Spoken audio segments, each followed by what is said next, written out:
Hello friend, welcome back to my channel Soumi MS blog and কুকে তোমাদের সবাইকে জানাই অনেক অনেক স্বাগত। আশা করছি তোমরা সবাই খুব খুব ভালো আছো, আমরাও ভালো আছি। তো এখন বাজে সকাল 7টা আর আজকের ব্লগটা এখন থেকে স্টার্ট করছি। তো চলো ব্লগটিকে স্কিপ করো না, আই হোপ ব্লগটি তোমাদের খুব খুব ভালো লাগবে। তো দেখো আজকে সকাল থেকে এত রান্নাবান্না, এত আয়োজন কিসের জন্য সেটা তোমাদের একটু বলি। তো আজ হচ্ছে আমাদের বাড়িতে ব্রাহ্মণ সেবা দেওয়া হবে। জ্যৈষ্ঠী মাস নয়, বৈশাখ মাসের যে কোনো একটা দিনে আমাদের বাড়িতে, মানে আমার শ্বশুরমশাইয়ের বাবা, তার বাবার আমল থেকে এটা হয়ে আসছে যে বৈশাখ মাসের যে কোনো একটা দিনে একটা ব্রাহ্মণকে নিমন্ত্রণ করে বাড়িতে খাওয়াতে হয়। তো সেইভাবেই আর কি আমার বিয়ের পরে এই 3 বছর চলছে। আর মানে এই দিয়ে 3বার আমি নিজে হাতে ব্রাহ্মণ সেবা দিচ্ছি, খাওয়াচ্ছি। তো সত্যি কাউকে গুছিয়ে খাওয়াতে যে এতটা ভালো লাগে, এর মতো শান্তি মনে হয় কোনো কাজে নেই। মানে সুন্দর করে গুছিয়ে কাউকে খেতে দিলে না, মানে ভীষণ ভালো লাগে, মনের ভিতর থেকে যে একটা কী শান্তি হয় সেটা কি বলবো। তো যাই হোক, এখানে দেখো আমার সোনা হচ্ছে সকাল সকাল আজকে ঘুম থেকে উঠে গেছে, কারণ আমার অনেক কাজ আজকে। আর মায়ের শরীরটা খুব খারাপ, মানে প্রেশারটা এত উঠেছে, মানে কি বলবো, মায়ের তো হাই প্রেশার আর ভীষণ মানে শরীরটা খারাপ। আর এইদিকে আমি সকালে সমস্ত কাজবাজ গুছিয়ে সকালে আমরা খাবো সেই জন্য সিদ্ধ ভাত বসিয়েছি, আর দুপুরে তো সবার জন্য রান্না করবই। তো এইদিকে দেখো সোনাকে খাওয়ালাম ঘুম থেকে ওঠার পরে, আর সবটা একা হাতে করতে হচ্ছে, কারণ মা মানে কি বলবো, মানে বাথরুমে যাচ্ছে তবুও যেন ধরে ধরে নিয়ে যেতে হচ্ছে, মানে এরকম একটা অবস্থা কালকে রাত থেকে। আর যেহেতু বাবা তার আগের দিন ব্রাহ্মণ মানে দাদাকে নিমন্ত্রণ করে ফেলেছে, ওর জন্য দেখো কাউকে নিমন্ত্রণ করে তো আর বলা যায় না যে তুমি আজকে এসো না, এরকম অসুবিধা। তো এর জন্যই একা হাতে আমি করব। আর মায়ের শরীরটা এতটা খারাপ হবে হট করে আমরা কেউ বুঝতেই পারিনি। তো আর সেরকম কিন্তু কয়েকদিন ধরে কিন্তু কোনো কিছুই তেমন মা খাচ্ছিল না। তো হট করে জানি না কেন প্রেশারটা এমন বেড়ে গেল, তো জানি না কেন এরকম হলো। তো শরীরটা খুব খারাপ, যার জন্যে কি বলো তো, আর একজন বাড়িতে খেলে পরে কি বলো তো, মানে সকাল থেকে অনেক কাজবাজ থাকে। তো রোজগারের মতো সকালের কাজবাজ, বাসি কাজ, রান্নাবান্না করা, সোনাকে খাওয়ানো, জামা কাপড় কাচা, মানে নানান ধরনের কাজ। তারপরে আবার দুপুরে রান্নাবান্না, মানে কাউকে একটা খাওয়াতে গেলে না মানে সত্যি মানে কি বলো তো, মানে অনেকটা রান্নাবান্নার একটা চাপ থাকে। কেউ যদি একটু মানে কেটেও দেয় তাহলে কিন্তু অনেকটা হেল্প হয়। কিন্তু মা যদি থাকতো তাহলে হয়তো মা রান্না করতো, কিংবা আমি রান্না করতাম, মা কেটে দিত বা আমি কাটতাম এরকমটা। কিন্তু মায়ের শরীরটা যেহেতু এতটাই খারাপ কালকে রাত থেকে, তো কিচ্ছু করার নেই, আমি একা হাতেই সবটা করব। এর জন্য সকালবেলা উঠে মানে আমাদের জন্য সিদ্ধ ভাত বসিয়েছি, রান্নাবান্না মানে কাজবাজ গুছিয়ে, আর দুপুরের রান্নাবান্না সবজি সব আমি কেটে একদম গুছিয়ে রেখেছি, শুধু রান্নাটা করলেই হয়ে যায় এখন। তো এইদিকে আমার সোনাকে দেখো, মানে বাবা বলছিল যে নমো দাও, তো এই যে এভাবে দেখো ঠাকুরকে নমো দিচ্ছিল। তো ঠাকুর ঘরে গেলেই পরে দেয় বেশি, আর বাইরে না দিতে চায় না, ও জানে যেখানে ঠাকুর থাকে না। তো যাই হোক, ঠাকুর ঘরে গেলেই বেশি দেয়। তো এটা সোনা নতুন শিখেছে। আর এই যে দেখো এভাবে খেলছিল, আর আমি যখন ভয়েস ওভার দিচ্ছিলাম তখনও আমার পাশেই ছিল, আর সবসময় আমার পাশেই থাকে ভয়েস ওভার দেওয়ার সময়, ওর জন্য তোমরা ওর ভয়েসটা শুনতে পাও। আর এদিকে দেখো ও হচ্ছে এখন বায়না করছিল বাইরে যাবে, ওর জন্য বাবা হচ্ছে এই যে জুতো পরিয়ে দিচ্ছিল সোনাকে। হ্যাঁ বাবা, তোমার বাবা নয়, তোমার দাদা। তো তারপরে দেখো এই যে সোনাকে হচ্ছে জুতো পরিয়ে দিচ্ছিল, বাইরে নিয়ে যাবে বাবা। আর মা হচ্ছে ঘরে আছে, শুয়ে আছে, শরীরটা একদমই খারাপ। সকালে হচ্ছে চা করে দিলাম, খেয়ে ওষুধটা খাইয়ে দিয়েছি, মা একটু রেস্ট নিচ্ছে, তারপরে আবার ভাত দেবো একটু বাদে, যেহেতু ওষুধ খেয়েছে এক্ষুনি ভাতটা দেওয়া যাবে না। আর এদিকে জুতো পরে সোনাকে একটু ঘুরিয়ে নিয়ে আসবে বাবা, তার আগে আমি হচ্ছে ঘরটা একটু মুছে নেব। এখন ওই 7টা 7:30টার মতো বাজে, সমস্ত কাজবাজ গুছিয়ে সকালে রান্নাবান্না করে দুপুরের জন্য রান্না সবজি কেটে রেখেছি, এখনও ঘরটা আজকে মোছা হয়নি। তো এখন ঘরটা মুছে নেব, আর ওই জন্য বাবাকে বললাম যে তুমি একটু বাইরে নিয়ে যাও। তো তারপরে দেখো অনেকক্ষণ বাদের ভিডিও, এটা আমি এডিটিং করেছি, তোমরা তো বুঝতেই পারছো। তো বাইরে থেকে ঘুরিয়ে নিয়ে এসে তারপরে বাবা আবার শুয়ে পড়েছে এখানে। তো সোনাও দুষ্টুমি করছিল বাবার সঙ্গে, তো দাদাকে পেলে আর কাউকেই লাগে না, তো এরকম দাদার সঙ্গে দুষ্টুমি করে। এই যে দেখো বাবার গায়ের উপরে সোনাও শুয়ে পড়েছে। তো এই যে কত গল্প করে, ঠাকুরের গল্প বলে ওর দাদা ওকে, সেগুলোই মন দিয়ে শোনে। তো চলো রান্নাঘরে যাই, আর একটা জিনিস আমার কাটা হয়নি, সবজি, সেটা এখন কেটে নেব। তো এইদিকে দেখো সেই সবজিটা হচ্ছে শুক্তো, তো শুক্তোর জন্য আমি কিছু কাটিনি সকালে, কারণ শুক্তোর জন্য কিছু ছিল না ঘরে। তোমাদের দাদাভাই গিয়ে নিয়ে আসলো বাজার থেকে, তো মটন নিয়ে আসলো, সবজি নিয়ে আসলো, সেগুলো কাটবো। আর এদিকে দেখো টক ডাল করব, আমের টক করব, এই যে মটন কষা করব, তারপরে হচ্ছে ডাল করব, আলু ভাজা করব, শুক্তো করব, সব এই সমস্তগুলো করব। তার জন্য করে এই যে দেখো সবটা গুছিয়ে রেখেছি, কিন্তু আমি শুধু এই সবজি মানে এই শুক্তোর জন্য এটা কাটিনি, তো এটা কাটবো। আর এই যে সকালে আমাদের সিদ্ধ ভাত করেছিলাম, তো এটা সবাই খাবো। আর এই যে দেখো মটনটা একদম ফ্রেশ ছিল, মানে আর কালারটা দেখে তোমরা বুঝতেই পারছো কতটা ফ্রেশ। আর এদিকে আম কেটে রেখেছি। তো আজকে না মানে ভীষণ রোদ্দুর পড়ছে আর এতটা গরম। আর এই ভিডিওটা কিন্তু বৃষ্টির মধ্যে ভিডিও না, বৃষ্টির কয়েকদিন আগের ভিডিও।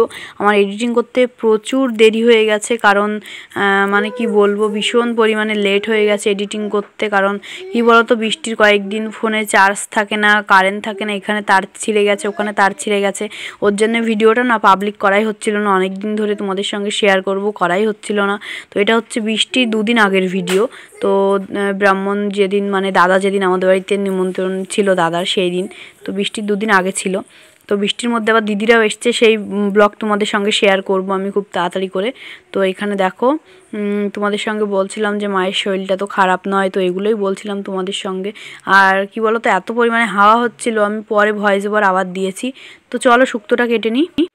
তো এই যে শুক্তোর জন্য আমি সব গুছিয়ে রেখেছি। এই যে দেখো আমার মা বড়ি পাঠিয়েছিল নিজে হাতে বানিয়ে, ওই যে সেই বড়ি, আলু, সজনে ডাঁটা, এখানে আছে হচ্ছে তোমার কলা, কাঁচকলা, ওখানে উচ্ছে, শুধু বেগুনটা নেই, বেগুনটা আমি আলাদা করে কেটে ভিজিয়ে রেখেছি জলে। তারপরে সমস্ত কাজবাজ গুছিয়ে সকালবেলা এই যে সিদ্ধ ভাত খেতে বসে পড়েছি সবাইকে দিয়ে। আর এই যে সিদ্ধ ভাত খাচ্ছি সকালবেলা। আর দুপুরবেলা কী রান্নাবান্না হবে এটা নিয়েই সবাই গল্প করছিলাম, মায়ের কাছে শুনছিলাম এটা কি করে করব, ওটাই কি দেবো, মানে কি বলো তো, জানি কিন্তু তবুও আমার মনে হয় যে একটু শুনে নিলে না বেশি ভালো হয়। তো এর জন্যে শুনে তারপরে। আর আমি, তোমরা অনেকে কমেন্ট করেছো তোমাদের বাড়িতে মটন কষা ঠিক কীভাবে রান্না হয়, তো চলো সেই রেসিপিটা অল্প একটু তোমাদের সঙ্গে শেয়ার করি। তো ফার্স্টেই দেখো, তো ফার্স্টে এই যে আমি প্রেশার কুকারে দিয়েছি জল, তো এখন দেবো হচ্ছে গোলমরিচের গুঁড়ো। আর এখানে দেখো পাতি লেবু যেটা থাকে, তো সেই লেবুর রসটা দেবো। এই যে দেখো দিয়ে দিচ্ছি। আর হচ্ছে দেবো লবণ। তো এই যে দেখো পাতি লেবুর রসটা বেশ অনেকটাই দিতে হয়েছে। আর গোলমরিচের গুঁড়ো বাড়িতে ছিল না, এর জন্য আমি গ্লাসে করে মানে নোড়া দিয়ে মানে শক্ত একটা কিছু দিয়ে ভেঙে নিলেই হবে। তো এদিকে দেখো, এইদিকে হচ্ছে মটনগুলো এখন জলের ভিতরে দিয়ে দিচ্ছি, পুরো ডাইরেক্ট কাঁচা মটন কিন্তু জলের ভিতরে। তো মানে এতটা টেস্ট হয় না, যারা খাওনি তারা বুঝবে না। তেলটা আমি আলাদা করে রেখে দিয়েছি, ওটা দেবো না। আর এর ভিতরে আলুটা দিয়ে দিচ্ছি। আলুটাও একেবারে মানে যাতে করে সিদ্ধ হয়ে যায়, ওর জন্য দেখো আলুটাও একেবারে দিয়ে দিচ্ছি। আর আমাদের বাড়িতে কিন্তু আলুটা সবাই খেতে কম বেশি ভালোবাসে, এর জন্য একটু বেশি করে আলু দেওয়া হয়। আর এখানে সেই গোলমরিচের গুঁড়োটা এই যে দেখাচ্ছিলাম গ্লাসের ভিতরে করে রেখেছি, তো এটাই হচ্ছে এই যে এখন দিয়ে দিচ্ছি দেখো। এই যে, তো তোমাদের যাদের বাড়িতে গোলমরিচের গুঁড়ো নেই, তোমরা একটু গোটা গোলমরিচ গুঁড়ো করে এইভাবে দিলেই হয়ে যাবে। তো এখন আমি এই যে সামান্য একটু নুন দেব, অল্প করে দিতে হবে, কারণ রান্নার সময় তো লবণ অবশ্যই দেবো। তো এখানে অল্প করে একটু দিয়ে হচ্ছে 3টে সিটি মেরে তারপরে হচ্ছে রেখে দিতে হবে মাংসটা রেস্টে। তো প্রেশার কুকারটা কিন্তু খুললে হবে না। তো তারপরে দেখো এই যে প্রেশার কুকারের ঢাকনাটা কিন্তু আমি লাগিয়ে দিলাম। তো এখন হচ্ছে গ্যাসে বসিয়ে 3টে সিটি দিয়ে নেব। আর এটা কিন্তু রেস্টে রাখবো, যাতে করে মানে সেই গরমটা পুরো বসে। 3টে দিলেই কিন্তু এনাফ, আর দেওয়ার দরকার নেই, 3টেই যথেষ্ট। আর এই যে দেখো গ্যাস ওভেনটা এখন অন করে দিচ্ছি। তো তোমরা অনেক দিন ধরে এই কমেন্টটা করছিলে আমাকে, তো আমি ভেবেছি এবার যেদিন রান্না করব সেদিন তোমাদের সঙ্গে শেয়ার করব। তো এই যে তোমাদের সঙ্গে তো শেয়ার করেই দিলাম আমি যে কিভাবে করি। তো চলো এখন রান্নাবান্না গুছিয়ে নিই, তারপর দেখা হচ্ছে।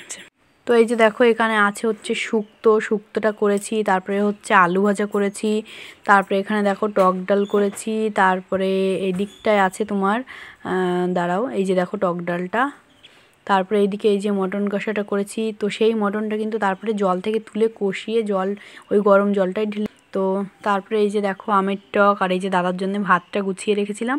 তো এদিকে আমার সোনা দুষ্টুমি করে করে বেড়াচ্ছিল, আর আমরা সবাই মিলে এখন ওয়েট করছিলাম দাদা কখন আসবে। তো এর মধ্যেই দাদা আবার চলেও এসেছিলো, এই যে দেখো চেয়ারে বসে আছে। তো চলো এখন ঝটপট করে মানে দাদার জন্য হচ্ছে থালাটা মানে গুছিয়ে দিই, যেই থালায় খেতে দেবো। তো চলো গুছিয়ে নিই, দেখা হচ্ছে তারপর। তো এই যে দেখো সুন্দর করে কিন্তু ভাতটা আমি দিয়ে দিয়েছি। এখানে এই যে সবজিগুলো তরকারি সব নিয়ে এসেছি, আস্তে আস্তে করে থালার পাশে পাশে এখন সাজিয়ে দেব। তো এই যে সাজিয়ে দেব। আর কি বলো তো, দাদা নাকি মিষ্টি খায় না, এর জন্যে কিন্তু নিয়েও এসেছিলো বাবা, কিন্তু মিষ্টিটা আমি দিইনি কারণ খাবে না বলছিল ওর জন্যে। তো এই যে দেখো ফার্স্টে শুক্তো, ডাল, ভাজা সব এরকম করে সাজিয়ে সাজিয়ে দিচ্ছিলাম। আর মানে কি বলবো, আর এটা দেখে দাদার যে রিয়াকশানটা কেমন ছিল সেটা আমি তোমাদের সঙ্গে শেয়ার করব। মানে এমন করছিল দাদা। তারপরে ওই যে দেখো স্যালাডটা কেটে রেখেছিলাম, তো অনেকটা বেশ সময় লেগেছিল তো এগুলো রান্না করতে। আর এই স্যালাডটা কাটতেও অনেক সময় লেগেছিল, মানে কেটে সাজাতে বেশ সুন্দর করে। তারপরে টক দই ছিল ঘরে, সেটা দিয়ে একটু লস্যি বানিয়ে দিয়েছি। ওই যে দেখো ফার্স্টেই তো এগুলো দিয়েছি, তো বেশ সুন্দর লাগছিল না। তো তো দেখো সোনা কেমন করে চেঁচাচ্ছে। মানে আমি যখনই ভয়েস ওভার দেবো ঠিক তখনই ও কারোর কাছে নয়, শুধু আমার কাছেই থাকবে আর এইভাবে চেঁচাবে।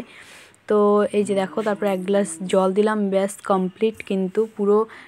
এই যে পুরো একদম কত সুন্দর করে সাজিয়ে দিয়েছি দেখো, এতটা সুন্দর লাগছিল দেখতে। আর উপরে একটু মানে পাতিলেবু দিয়ে দিয়েছি। আর এই যে শুক্তো, ডাল, ভাজা সমস্তটা গুছিয়ে দিয়েছি আমি। আর কত সুন্দর লাগছিল না দেখতে। এই যে মটনটা কিন্তু প্রপারলি পুরো সিদ্ধ হয়েছে আর এত সুন্দর হয়েছিল খেতে। তোমরা যারা কিন্তু বেশি শক্ত শক্ত লাগে তোমাদের, তোমরা কিন্তু এভাবে একদিন করে দেখতে পারো, খুব সুন্দর হয় খেতে। তো এখন আমি দাদাকে খেতে ডাকছি। এই যে দেখো তোমরা শুনে নাও কি বলে।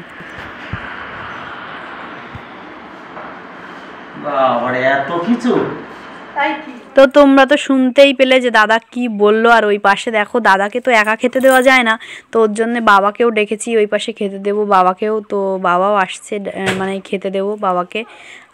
আর এই যে দেখো, তো এই যে সবাইকে আমি ডাকছিলাম। আর এখন হচ্ছে এই যে দেখো দাদা না ফার্স্টে ভেবেছে এই লস্যিটাকে ভেবেছিল যে দুধ, ওর জন্য না খাচ্ছিল না। তো লাস্টে আমি বললাম যে হচ্ছে এটা হচ্ছে টক দই দিয়ে বানিয়েছি, তারপরে হচ্ছে দাদা খেলো। আর এই যে দেখো বাবাকে ডাকলাম, বাবাও খেতে বসেছে এখন। আর এই যে বাবা বারবার ঘড়ির দিকে তাকাচ্ছিল, কারণ বাবা হচ্ছে মাঠে যাবে জল নিতে। মানে যে ফসলের যে সবজির ক্ষেতগুলো আছে না, ধান, তারপরে পটল, বেগুন এগুলো থাকে না, তো এতে হচ্ছে জল নেবে। ওর জন্যে বাবাকে বলেছিল যে 3টে নাগাদ যেতে, ওই জন্যে বাবা বারবার ঘড়ি দেখছিল। তো এই যে দেখো খেতে দিয়ে দিয়েছি। আর দাদা হচ্ছে ফার্স্টে মাটিতে মানে ঠাকুরের নাম করে কিছু একটা করলো, তো তারপরে এই যে দেখো জল ঢেলে দিল সেই জায়গাটা, তারপরে হচ্ছে খেলো। তো এরকম করে দাদা, এর আগে 2 বছরও আমি দেখেছি ঠিক সেম দাদা এরকম করে তারপরেই হচ্ছে ভাতটা মুখে নেয়। এই যে দেখো। আর আমি হচ্ছে এঘর ওঘর করছিলাম, কাকে কি দেবো বুঝতে পারছিলাম না, মানে কাকে কার কি লাগবে তো এরকমটা। তো এই যে দেখো সুন্দর করে খেতে বসে দিয়েছি সবাইকে। তো তারপরে আমরা খাবো, বাবার দাদার খাওয়া হয়ে যাক তারপরে। আর এই দাদাই কিন্তু আমাদের বাড়িতে কিন্তু সমস্ত পুজো, মানে যাই হোক সোনার ষষ্ঠী পুজো করেছে, আমার সাধে ছিল, তারপরে মানে বাড়িতে বড় ঠাকুরের পুজো হলে, মানে যে কোনো ওকেশানে যদি ব্রাহ্মণ প্রয়োজন হয় আমরা এই দাদাকেই বলি। আর এই দাদাই আমাদের বাড়িতে অনেক দিন ধরে মানে চেনা জানা।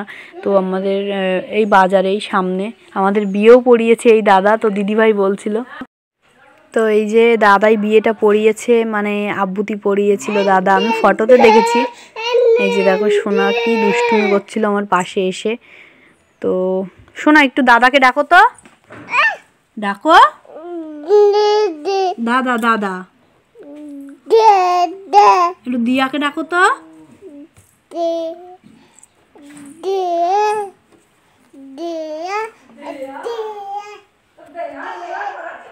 তো এই যে সোনা সারাদিন এরকম বক বক বক বক করতেই থাকে। আর ওই যে দেখো আমি হচ্ছে ভাত দিচ্ছিলাম দাদাকে, আর তখন ওই যে পেছনে গুড়গুড় গুড়গুড় করে চলে এসেছিলো সোনা, মানে সামনে দাঁড়িয়ে দেখছিল। ওই যে দেখো। আর তারপরে মাকে বললাম ঘরে নিয়ে যাও সোনাকে, কারণ মানে ওর মানে এটা ওটা পাতে শুধু ছুঁড়ে ছুঁড়ে ফেলছিল, ওর জন্য মা হচ্ছে ঘরে নিয়ে গেল। আর আমি হচ্ছে বাবাকে এই যে খেতে দিচ্ছিলাম, দাদাকে দিচ্ছিলাম। তো চলো সবার খাওয়া দাওয়া হয়ে যাক, তারপরে দেখা হচ্ছে। তো এদিকে দেখো বাবার দাদার সবার খাওয়া শেষ, আর এদিকে তোমাদের দাদাভাইকে খেতে দিলাম। তো এখন যাব আবার ওই ঘরে। তো এই যে দেখো এই ঘরে চলে এসেছি, আর ফ্রিজ থেকে এখন কোল্ড ড্রিঙ্কস বের করে তারপরে হচ্ছে সবাইকে দেব। আর এই যে দেখো গ্লাসেও ঢেলে নিয়েছি। তো চলো সবাইকে দিই, আর তারপরে তোমাদের সঙ্গে দেখা হচ্ছে। তো এই যে দেখো দাদা চলে যাচ্ছে, ওই যে একটুখানি ভিডিও হলো, তারপরে দেখো এই যে আমরা সবাই মিলে খেতে বসেছি। আর মানে কি বলতো এখন ওই 3টে মতো বাজে, আর খেতে একদমই ইচ্ছে করছিল না, ওর জন্যে এই যে দেখো একটা ছোট্ট বাটিতে করে অল্প মানে একটুখানি শুক্তো দিয়ে শুধু ভাত খেয়েছিলাম, ভালো লাগছিল না একদমই খেতে। তো চলো আজকের ভিডিওটি আর বেশি বড় করছি না, ভিডিওটি আমি এখানেই শেষ করছি। তো আজকের ভিডিওটি তোমাদের কেমন লাগলো অবশ্যই কমেন্ট বক্সে জানিও। যদি ভালো লেগে থাকে অবশ্যই চ্যানেলটি লাইক, কমেন্ট, শেয়ার এবং সাবস্ক্রাইব করে এভাবেই আমাদের পাশে থেকো। সবাই ভালো থেকো, সুস্থ থেকো, নিজেদের খেয়াল রেখো। পরবর্তী একটা ব্লগ নিয়ে খুব তাড়াতাড়ি হাজির হবো তোমাদের সামনে। ততক্ষণে সবাই টাটা।